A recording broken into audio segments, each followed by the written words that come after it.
Hola, somos dos millennials rumanos que crecimos en España y hemos decidido grabarnos hablando de cosas que nos gustan o nos interesan. Hola Demis, Hola, Lynn. vamos a empezar con una serie de vídeos sobre la historia de la Iglesia Adventista del Séptimo Día, porque nos criamos en esa iglesia y siempre nos ha parecido un tema muy interesante. Para quien le parezca aburrido el tema, en el futuro hablaremos también de otras cosas, si es que seguimos haciendo esto y si es que nos escucha alguien.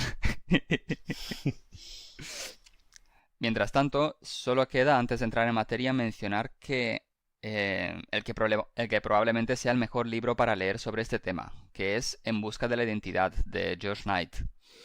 El libro está escrito teniendo en mente un lector que es adventista y que conoce el contexto, la jerga y todo eso. Nosotros vamos a intentar describir las cosas en las palabras más normales posibles.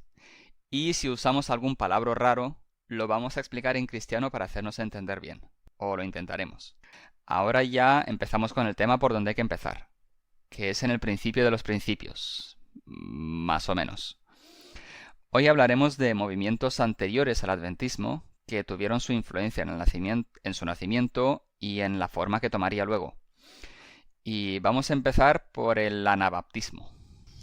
Antes de entrar de pleno en el tema del anabaptismo, para situarnos un poco, tenemos el cristianismo, que originalmente era una iglesia más o menos uniforme, hasta que tiene lugar el gran cisma del siglo XI, cuando se separan el catolicismo y las iglesias ortodoxas que quedan en la parte oriental de Europa.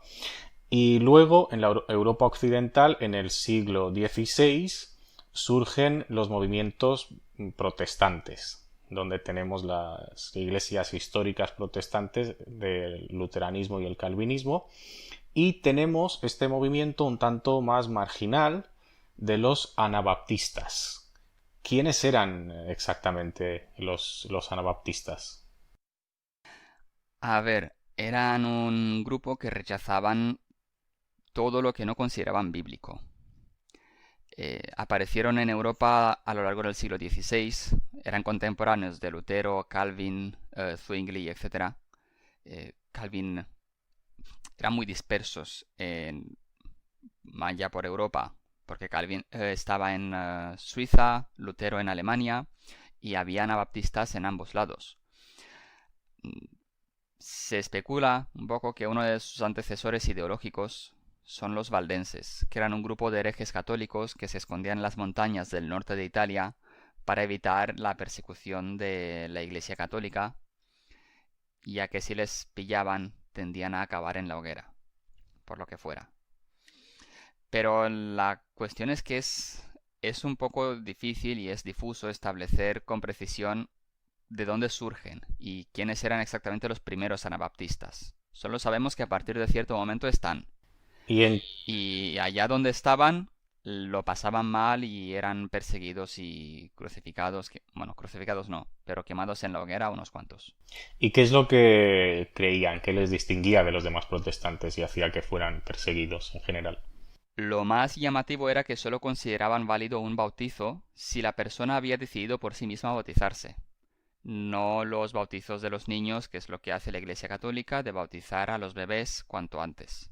De ahí el nombre de anabaptistas. Eso tenía un problema técnico, y es que comunicaba a toda la población del mundo, excepto a ellos, lo cual traía muchos problemas políticos, ya que un gobernante excomunicado perdía legitimidad, sobre todo un rey que es rey por derecho divino, porque Dios le ha puesto ahí como rey. También rechazaban cualquier mezcla de iglesia y Estado. Se negaban a tener cualquier cargo en las instituciones del Estado, ya que eran instituciones del, entre comillas, César, y ellos pertenecían al reino de Dios. Esto viene de interpretar el texto es en el que a Jesús le preguntan si hay que pagar impuestos, y él les dice que le traigan una moneda, y pregunta la cara de quién es, del César. Pues al César lo que es del César y a Dios lo que es de Dios. De ahí esa separación de iglesia y Estado. Eran también radicalmente pacifistas a raíz de leer de manera muy muy literal el Sermón del Monte. Eso de poner la otra mejilla, si alguien te quiere robar el abrigo, dale también la camisa, ese tipo de cosas. Bueno, a excepción de un momento del siglo XVI, cuando algunos profetas, entre comillas, les movilizó en la guerra de los campesinos alemanes, que acabó obviamente muy mal. Algunos de ellos predicaban también la sucesión apostólica, es decir, se consideraban herederos de una enseñanza verdadera que había sobrevivido en pequeños grupos separados de la iglesia principal durante toda la historia del cristianismo, mientras que la iglesia había derivado, había apostasiado, se había ido de las creencias originales en busca de poder político y económico y riquezas y esas cosas. De ahí que se identificaran, por ejemplo, con los valdenses, que en la Edad Media estaban por ahí por las montañas, huyendo y escondiéndose de la Iglesia Católica. A mí personalmente me llama la atención que pese a que los anabaptistas eran el movimiento más marginal y más informal del protestantismo, aportaron este concepto de separación entre Iglesia y Estado, que luego se acabaría llamando secularismo y que sería tan importante en la historia de Europa. Algo que los otros protestantes, los calvinistas y los luteranos, no siempre tuvieron tan claro y estuvieron mucho más predispuestos a colaborar con los príncipes y con la política. Aparte de esto, ¿hay algo más que crees que vale la pena mencionar sobre los anabaptistas? Bueno, pues que fueron de los primeros grupos en tener experiencias carismáticas, de esas de que caen al suelo poseídos por el espíritu y se juntan en campamentos de revival para estas cosas. Empieza un predicador ahí a hablar y a alguna gente le da eso de que les posee el Espíritu Santo. Esto marcará más tarde el ambiente del siglo XIX en Estados Unidos, con los llamados grandes redespertares. Hubo, no me acuerdo si 2 o 3 grandes Ujú. redespertares. Y el Sí, adventismo surge poco después del segundo, del si no segundo, me sí, falla la sí, memoria. sí. Y bueno, hoy ya solo quedan pequeños grupos realmente puramente anabaptistas como los Amish, los Uteritas y los Menonitas, que son grupos que viven separados completamente tanto de la sociedad política como de la tecnología y los avances del mundo a su alrededor. Se han quedado tal cual estaban en ese momento. Me gusta que digas lo de puramente anabaptistas porque realmente muchos de los aspectos característicos de los anabaptistas sí que se transmitieron y fueron adoptados por otras denominaciones protestantes.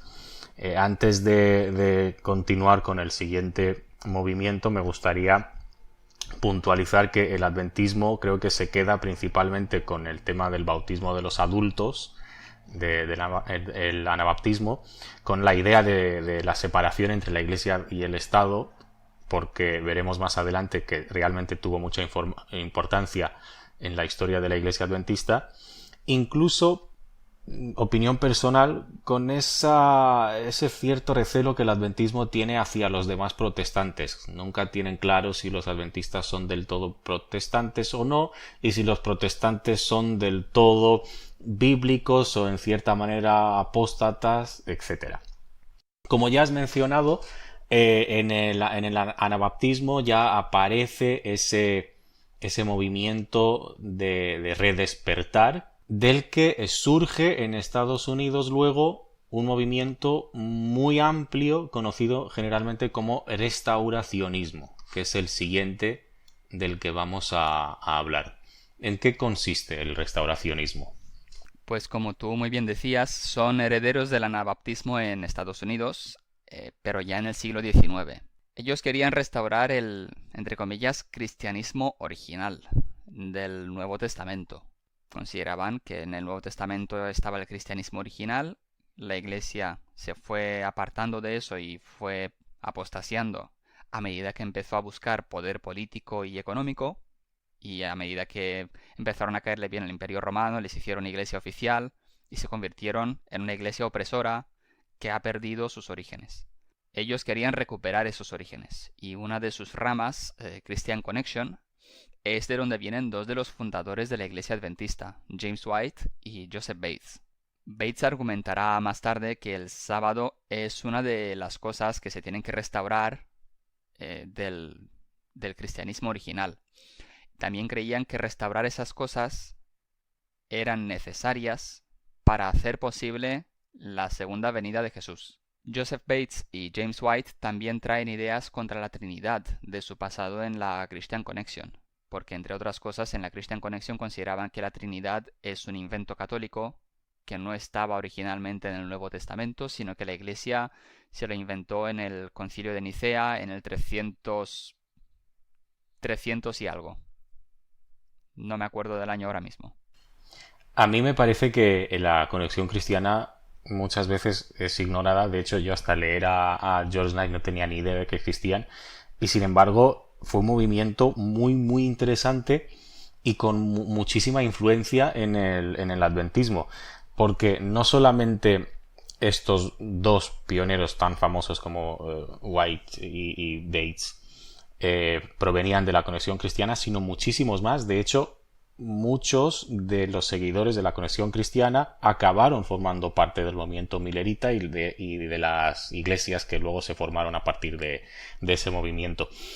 Y no tenemos que caer en la tentación de pensar que la conexión cristiana tenía una ideología que rechazaba la doctrina de la Trinidad o que exigía a sus miembros a guardar el sábado, porque nos equivocaríamos totalmente. Lo más interesante de la conexión cristiana era precisamente que ellos rechazaban cualquier tipo de credo establecido. Y bueno, era como un conjunto de personas que se reunían, que interpretaban la Biblia, que llegaban a sus conclusiones, y seguramente la mayor influencia que ejerce la conexión cristiana sobre los primeros adventistas, sobre todo, fue esa convicción y esa decisión que ellos tenían de no tener un credo establecido y una doctrina formal. Aparte de lo del sábado, obviamente, que llega por parte de Bates, que provenía de este movimiento. Y un detalle también que he leído por ahí es que en la conexión cristiana fue donde empezaron a tomar la comunión, la Santa Cena, 4 veces al año, o sea, de forma trimestral. Vamos a hablar sobre otro de los movimientos que tuvieron muchísima influencia en la ideología adventista, y para ello recordemos que antes hablamos sobre la Iglesia Católica, la Ortodoxa y el protestantismo. Y dentro del protestantismo no mencionamos el anglicanismo, que también normalmente se incluye dentro de esa gran familia protestante. Y los dos siguientes movimientos que vamos a mencionar están directamente relacionados con el anglicanismo. Son, digamos, una especie de reformas del anglicanismo que surgen obviamente en Inglaterra. El primero de ellos sería el metodismo. ¿Qué era y qué sigue siendo el metodismo? Porque sigue siendo una de las principales iglesias protestantes actualmente. Era un movimiento muy evangélico, al que pertenecía Ellen White, también una de las fundadoras de la Iglesia Adventista. El movimiento empezó con John Wesley, un predicador anglicano que tuvo muchísimo éxito en la época gracias a un intenso trabajo misionero alrededor del mundo. Venía a Inglaterra, predicaba por toda Inglaterra y recaudaba fondos que gastaba luego en irse por todo el mundo a predicar en todas partes y reclutar gente para Cristo, por así decirlo. Aparte de eso, ¿cuáles eran sus convicciones específicas? ¿En qué creían exactamente?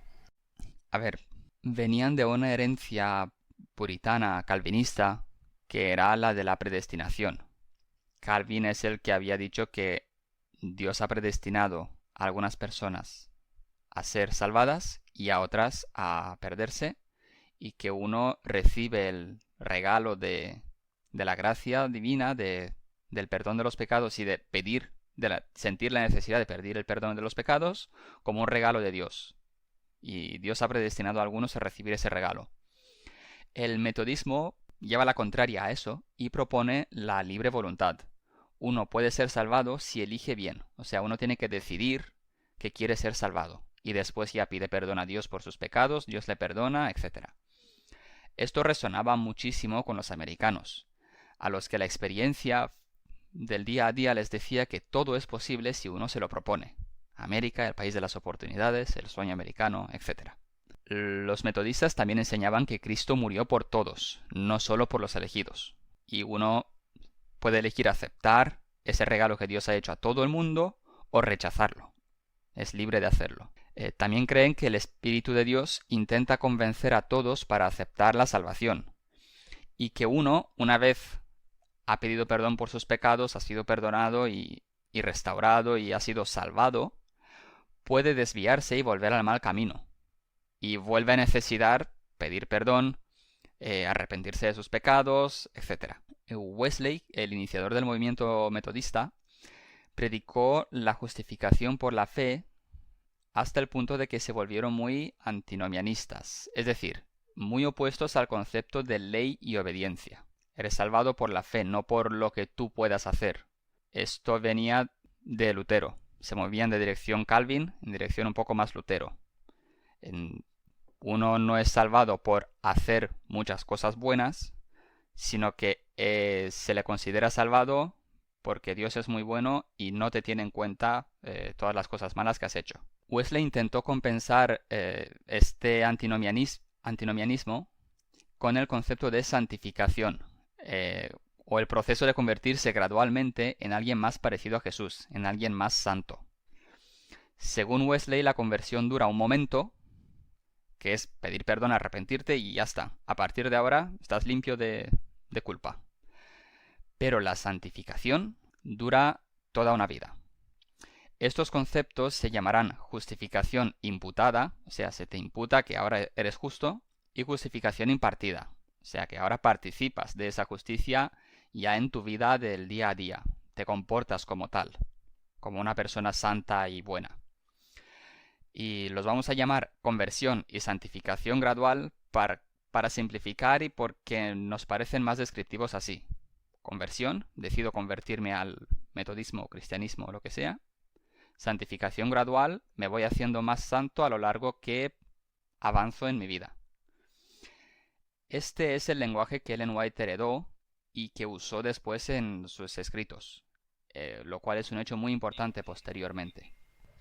Creo que cualquier persona que esté un poco familiarizada con Elena de White y con los temas polémicos dentro de la Iglesia Adventista conoce estas expresiones de justificación imputada y justificación impartida. Y creo que esta polémica es la principal herencia del metodismo en el adventismo y la principal aportación que Ellen White hace al adventismo dados sus orígenes metodistas. Entonces un cristiano se convierte, y esto ya le hace merecedor de la salvación, o necesita llevar a cabo esa santificación hasta un punto determinado o hasta una perfección absoluta e individual. Sigue sin estar del todo claro si con esto de la santificación los metodistas o Wesley entendía que se podía llegar a un estado de perfección de no volver a pecar más o no. A mí por lo menos no me queda claro. Y al adventismo parece que tampoco le haya acabado de quedar claro, ya que, como decías, este debate ha tenido muchísimo recorrido a lo largo de la historia del adventismo y aún a día de hoy sigue. El autor George Knight dice que el tema de la santificación en el metodismo es el concepto bíblico dinámico conforme al cual la vida cristiana es un crecimiento permanente hasta el estado de amor absoluto hacia Dios y hacia el prójimo. Pero yo creo que esta frase denota pues las convicciones propias del autor. Yo tampoco tengo muy claro qué es lo que entendía Wesley por santificación y hasta qué punto uno tenía que llegar a ser santificado. Puede que Wesley mismo no No lo tuviera claro. una concepción fija y estática al respecto y que según en qué año estuviera hablando tuviese un entendimiento distinto. Sí. Y también cabe mencionar que aunque George Knight es muy profesional, es un historiador muy respetado y hace lo posible por ser lo más objetivo posible, Sí. George Knight sí que cae solo en uno de los lados de este debate específico. Exacto, exacto. Y eso queda también bastante claro en el libro, sutilmente, pero bastante claro. Sutilmente, o no tan sutilmente, pero queda claro cuál es su opinión al respecto en este debate. Exacto, exacto, exacto. El siguiente movimiento que vamos a tratar es el puritanismo, que surge en un contexto más o menos similar al metodismo. Es otra de las reformas del anglicanismo, digámoslo de alguna manera. ¿Quiénes eran los puritanos? Un término muy conocido, creo, hasta hoy en día, el puritanismo. Creo que para entender quiénes eran los puritanos hay que entender los orígenes de la Iglesia anglicana. La gente que ha estudiado esto, que lo habrá visto en historia, sabrá que Enrique VIII se separó de la Iglesia católica, en parte por cuestiones teológicas y en parte porque no le querían dar un divorcio, y se montó su propia Iglesia de Inglaterra. La base teológica sobre la que hizo esto era muy escasa y el entendimiento que él podía tener de la teología era relativamente superficial porque él tenía otros trabajos mientras que hacer, era el rey.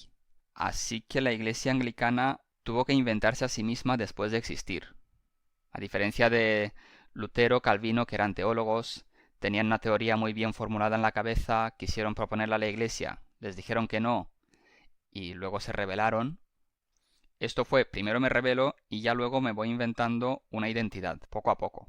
Entre eso, las guerras civiles que surgieron después y demás, la iglesia anglicana tardó a lo mejor 50 años en tener una identidad. Un par de generaciones en la época. Y siempre estaba ese debate entre los que querían reformarse muy poco y quedarse casi como católicos, los católicos mismos, que aún quedaban católicos en el país, y los que querían reformarse mucho y les parecía que la iglesia anglicana no se estaba reformando suficiente, se estaba quedando muy cerca del catolicismo. Podemos decir que la iglesia anglicana era una especie de iglesia católica, pero con otro nombre. O sea, en la práctica, la teología, el culto seguía siendo muy parecido al catolicismo. Y eso disgustaba a aquellos que aspiraban a reformas más profundas. Exacto. Estaban los más conservadores, los que querían reformas muy profundas. Al final, hartos ya de guerras, y ya con Isabel, con la reina Isabel, se estableció lo que llamaban el libro de oración común, que era un texto, el único texto al que todo el mundo tenía que adherir, y que era lo bastante ambiguo en todos los sentidos que te puedas imaginar, para que todo el mundo pudiera decir que sí a regañadientes y quedasen satisfechos en una sola iglesia que tenía ese punto común. Los puritanos eran de los que querían reformar la iglesia anglicana, pero a tope. Eran lo más radical que había. Ellos creían que había que seguir reformándose hasta cumplir todo lo que pide la Biblia. Era una de esas actitudes restauracionistas de las que hablábamos antes con el restauracionismo. Ellos intentaban crear una especie de nuevo Israel en cierta medida. Ponían mucho énfasis en la obediencia a las leyes de Dios, incluyendo el Día del Señor, que guardaban estrictamente en domingo. ¿Y por qué intentaban crear ese nuevo Israel? Creían que Dios bendice a las sociedades que le son fieles y castiga a las que no lo son. El resultado es que siempre se han inmiscuido en política, intentando legislar un estilo de vida cristiano. Esto ya es opinión personal. Esto se nota en Estados Unidos hasta el presente, donde los evangélicos que tienen herencia puritana intentan que el Estado legisle prohibiciones del aborto, eh, una especie de guerra muy dura contra las drogas, quieren sentencias muy duras para los criminales, defienden la sentencia de muerte. Todo esto tiene en cierta medida su origen aquí. Y no es solamente una opinión tuya. A mí me suena haber escuchado esto mencionado por muchos periodistas cuando hablan de la política americana, pues siempre dicen la influencia puritana, el puritanismo americano, no sé qué. O sea que sí, sigue siendo muy presente hasta hoy en día. Sí, también ellos fueron los que tuvieron en su día la idea de lo de la ley seca, la prohibición absoluta del alcohol en Estados Unidos. Y las leyes azules que querían imponer el sábado. Sí, el sábado en domingo. Querían imponer el domingo. Esto también va a tener una influencia importante en el adventismo, esto que acabas de mencionar de las leyes azules, ya que van a motivar más tarde que los adventistas se vean como acorralados por este fenómeno, y este hecho tiene una influencia enorme en la escatología que ellos Ujú. acaban creando. Aparte de todo esto, eran calvinistas, a diferencia de los anabaptistas y los metodistas que creían en la libertad del individuo. Ellos eran calvinistas. Llegaron a Estados Unidos expulsados por los anglicanos en el siglo XVII, cuando jugaban un papel importante en el panorama político de la Revolución y las guerras civiles inglesas con Cromwell y todo aquello. Esta experiencia inicial en la Revolución Inglesa marcó su perspectiva política de la práctica religiosa. Tenían también una interpretación histórica de Daniel y Apocalipsis. El mundo tenía que pasar por ciertas etapas que culminan en una gran guerra contra el Anticristo, al que identificaban con la Iglesia Católica, y la guerra tenía que ser con y el Imperio Romano o algo así. O sea, como que el Anticristo era el añadido de la Iglesia Católica y el Imperio Otomano. Los fieles serían victoriosos y establecerían un reino divino que durará un milenio. De ahí el milenarismo, del que hablaremos en un momento. Esto viene de un texto del Apocalipsis que habla de un periodo de 1000 años, en el que los justos reinan con Jesús o algo por el estilo. Y cada uno interpreta ese texto de una manera bastante distinta.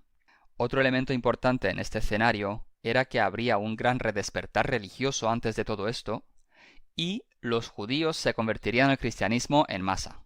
Hay un sector conservador del Partido Republicano en Estados Unidos, cuya base de votantes son las iglesias evangélicas americanas, de esto que hablábamos antes, cuya política externa, sobre todo en lo que concierne a Oriente Medio, se sigue modelando a partir de estas expectativas apocalípticas hasta el día de hoy.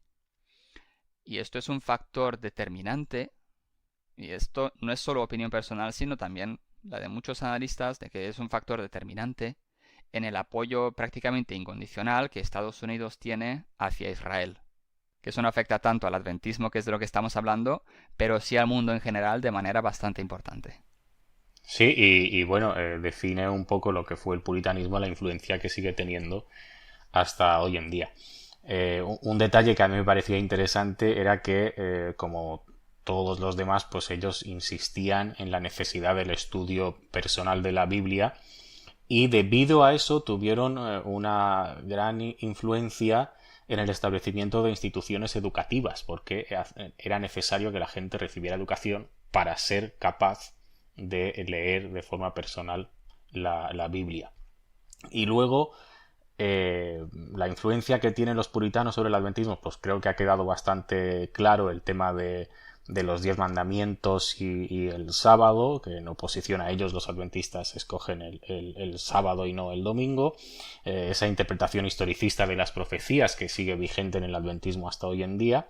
Y aparte, el puritanismo se caracterizaba por un culto muy simple, muy austero y muy formal.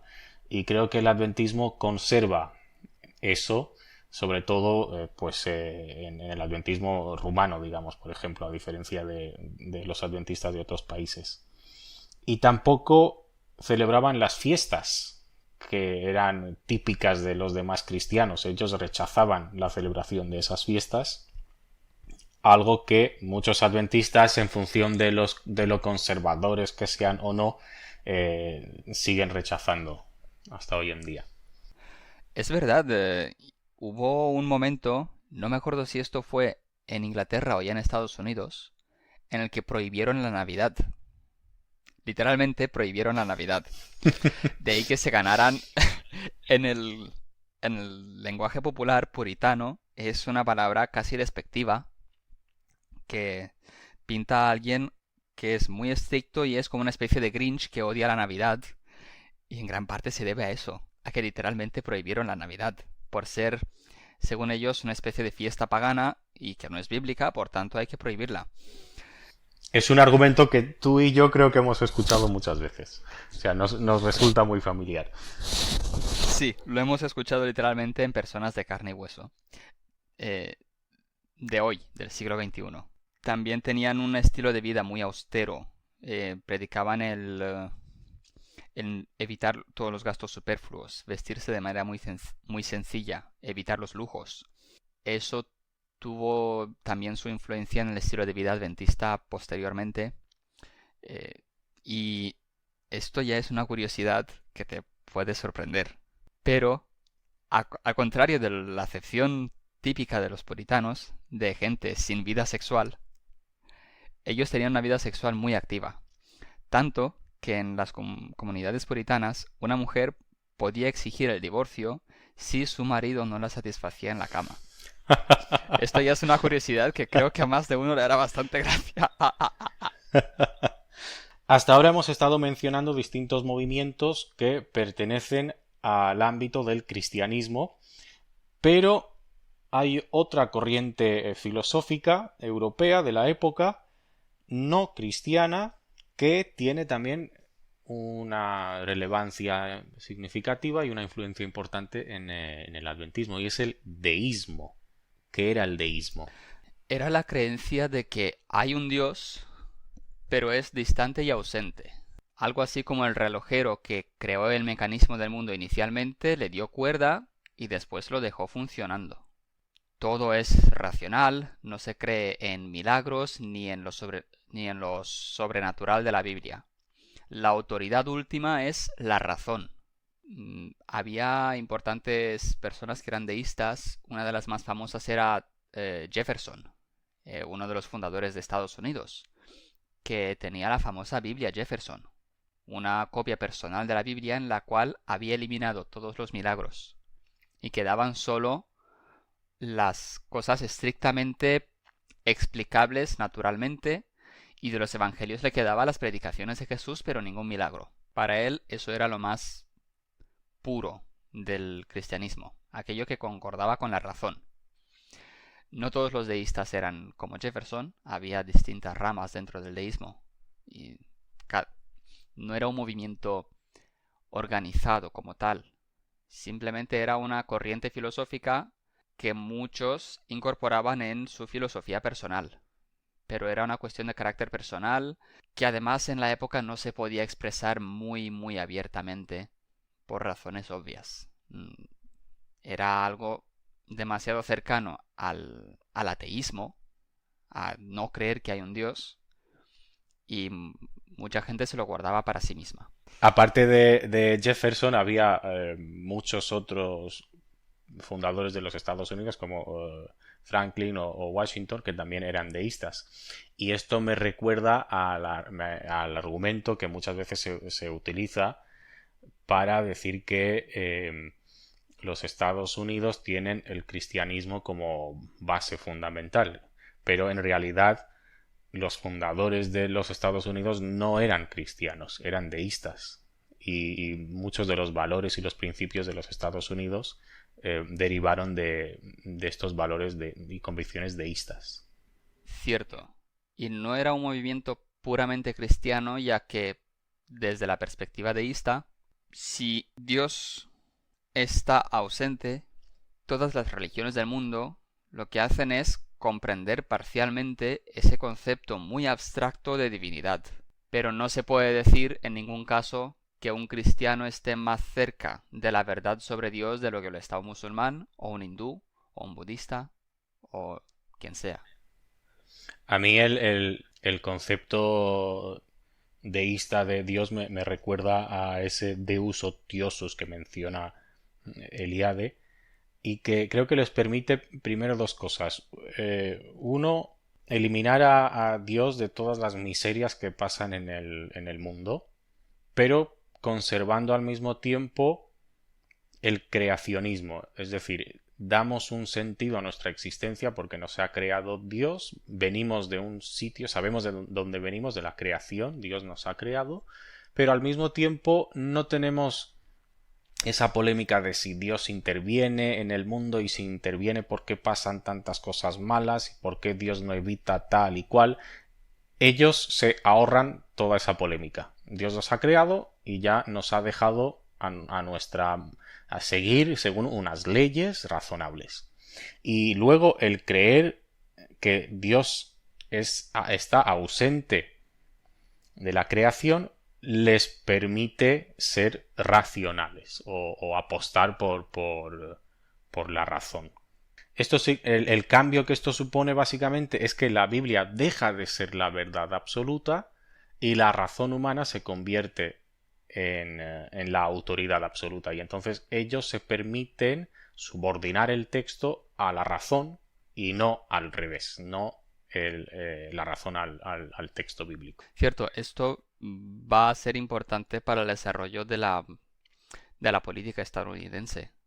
La única fuente de autoridad es la voluntad del pueblo expresada en la Constitución. Y no hay ningún rey al que Dios haya dado en posesión esa tierra, al contrario de lo que ocurría en las monarquías europeas, donde al fin, cuando escarbas debajo de todas las teorías políticas, estaba esa monarquía que viene de un origen divino, o supuestamente divino. Ellos, como eran una república, ¿con qué autoridad el presidente y el Congreso hacen leyes y por qué iba a tener que obedecerlas? Pues porque el pueblo los ha elegido para hacerlo y lo hacen en interés del pueblo. Y el país tiene que funcionar en beneficio de los ciudadanos y no en beneficio del gobernante. Es muy lógico cuando lo dices, muy razonable. Ahora, en su momento, esto era revolucionario. El deísmo lo estamos mencionando porque tiene una importancia en la historia del adventismo, ya que el adventismo surge a partir del movimiento que inició William Miller. William Miller empezó como deísta y es un personaje clave del que vamos a hablar en el próximo episodio, todo el episodio. Como él era deísta, su actitud hacia la Biblia era estrictamente racional. Y ese racionalismo sigue presente en el adventismo hasta el día de hoy. Y es común que un adventista diga que alguien, entre comillas, conoce la verdad. No es que la experimente, sino que la conoce racionalmente. Y es un conocimiento de unos esquemas ideológicos, de unas interpretaciones proféticas, de fechas, de acontecimientos históricos, etc. Es como un cúmulo de datos y se conserva esa convicción de que si uno utiliza la razón para estudiar la Biblia, va a encontrar en la Biblia un mensaje coherente y racional. Y entender ese mensaje es conocer la verdad. Y aparte creo que el adventismo rechaza esa relación entre religión y emoción que se puede ver en otros movimientos cristianos y también en esa importancia que el adventismo da a la salud. La salud tiene mucho valor espiritual, pero no es el resultado de un milagro, sino de una vida disciplinada en el que uno se cuida y cuida su cuerpo y su salud, tanto física como mental. El esperar que la buena salud no es tanto una bendición divina como el resultado de comer bien, hacer ejercicio, beber agua, Exacto. ese tipo de cosas. Anteriormente hemos mencionado el tema de los grandes despertares y que el adventismo surgía del segundo gran despertar. ¿Podrías describir un poco en qué consistió este segundo gran despertar? A ver, pues en esa época todo el mundo veía señales proféticas por todas partes. Acababa de ocurrir la Revolución Francesa hace poco, la muerte del Papa en una cárcel de Napoleón, el terremoto de Lisboa, etc. Esto va acompañado de lo que se llama el segundo gran despertar en Estados Unidos. Hay reuniones de gente al aire libre en campamentos que se organizan y la gente canta, hay predicaciones muy intensas emocionalmente, muy cargadas. La gente empieza a caer al suelo, entre comillas, poseída por el espíritu y considera que ha recibido una revelación divina por parte del Espíritu Santo. Y estas cosas se extienden como la pólvora por todo el país. También hay momentos en los inicios de la Iglesia Adventista cuando esto ocurre. Este tipo de experiencias carismáticas que se llaman. poco después ya el adventismo se movería en una dirección mucho más racional y ordenada y abandonaría completamente este tipo de expresiones carismáticas. Pero en sus primeros años eran muy comunes y también tenían sus campamentos donde se juntaban y pasaban esas cosas. También ocurría dentro de las iglesias. Es una de esas cosas que la gente suele olvidar. La gente suele hacer como si no hubiera pasado. Porque hoy en día se rechaza, no se considera como una auténtica manifestación del Espíritu Santo. Sí, y ocurre un poco como con las publicaciones de Facebook de cuando uno es adolescente. El, Sí, muy buena comparación. el- el- el adventismo ha derivado en una perspectiva muy, muy racional y muy sosegada, como de persona adulta y racional que juzga las cosas y no se precipita y demás. Entonces, tener un pasado en el que uno no razonaba mucho, sino que se dejaba llevar por los sentimientos en ese tipo de expresiones, es, por así decirlo, vergonzoso en cierta medida. Igual que uno se puede avergonzar de lo que ponía en Facebook hace 10 años. Se creía en estos movimientos del gran despertar que si la iglesia, de manera muy difusa, si la iglesia llegaba a estar preparada, pasaría aquello que decían los puritanos de la guerra contra el anticristo y después llegaría un milenio de paz en todo el mundo donde los justos reinarán con Jesús. Esto se llama postmilenialismo. Inicialmente se llamaba milenialismo a secas, pero después se llama postmilenialismo para distinguirlo del premilenialismo. El postmilenialismo se llama así porque Jesús vuelve después del milenio. Primero hay guerra contra el anticristo, milenio en el que los justos reinan, no sé, en nombre de Jesús o algo por el estilo, y después ya Jesús físicamente vuelve a la tierra. Eh, Después está el premilenialismo, que es una voz discordante, precisamente, que es la aportación de William Miller. Él dice que Jesús viene ya, sin milenio ni nada. Es decir, Jesús vuelve antes del milenio, de ahí que se llame premilenialismo. Esta diferencia entre el premilenialismo y postmilenialismo puede parecer una cuestión de detalle sin importancia, pero tiene unos efectos drásticos en la actitud que uno toma respecto a la vida y respecto al futuro. Si uno cree que vamos a tener ahora un pequeño tiempo de dificultad, guerra contra el anticristo y demás, y después vamos a montar aquí un reino de Dios que va a durar 1000 años, uno tiene una perspectiva hacia la vida de planificar muy a largo plazo, de ir ya creando este país a imagen y semejanza de ese reino de Dios para que pueda ser el reino de Dios. Y aquí yo creo que podemos mencionar el por qué los puritanos, por ejemplo, insistían en eso de restablecer el nuevo Israel, o por qué los metodistas tenían esa vocación de cambiar el mundo, porque eran postmilenialistas, es decir, creían que Cristo vendría después y primero tendrían que llegar a ese mundo ideal durante 1000 años.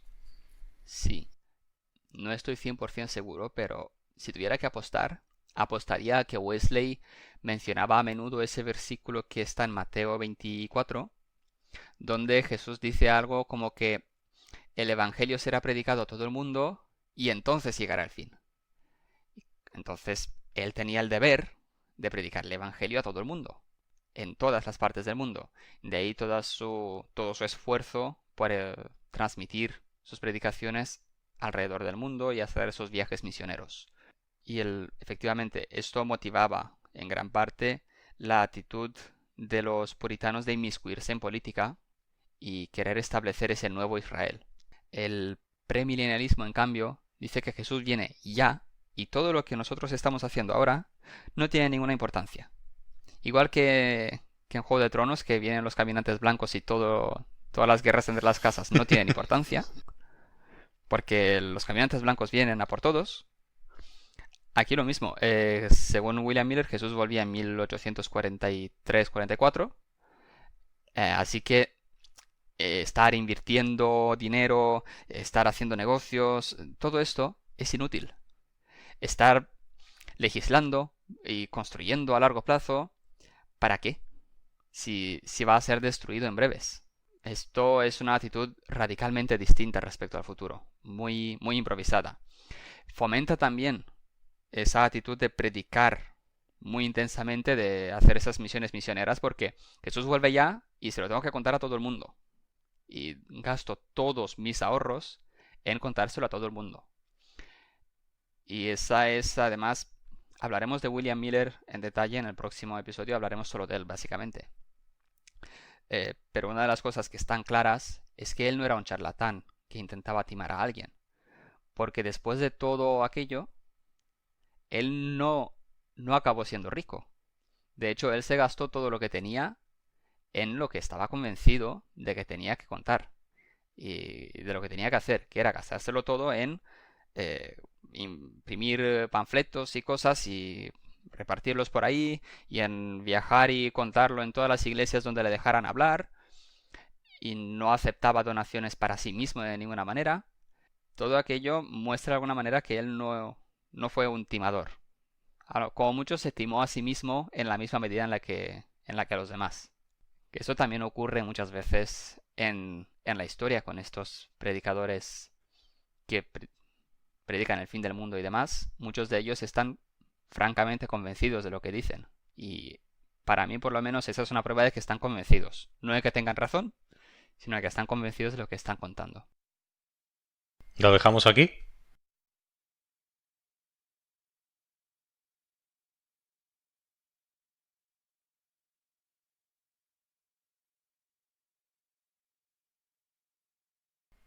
Aquí me he rayado muchísimo.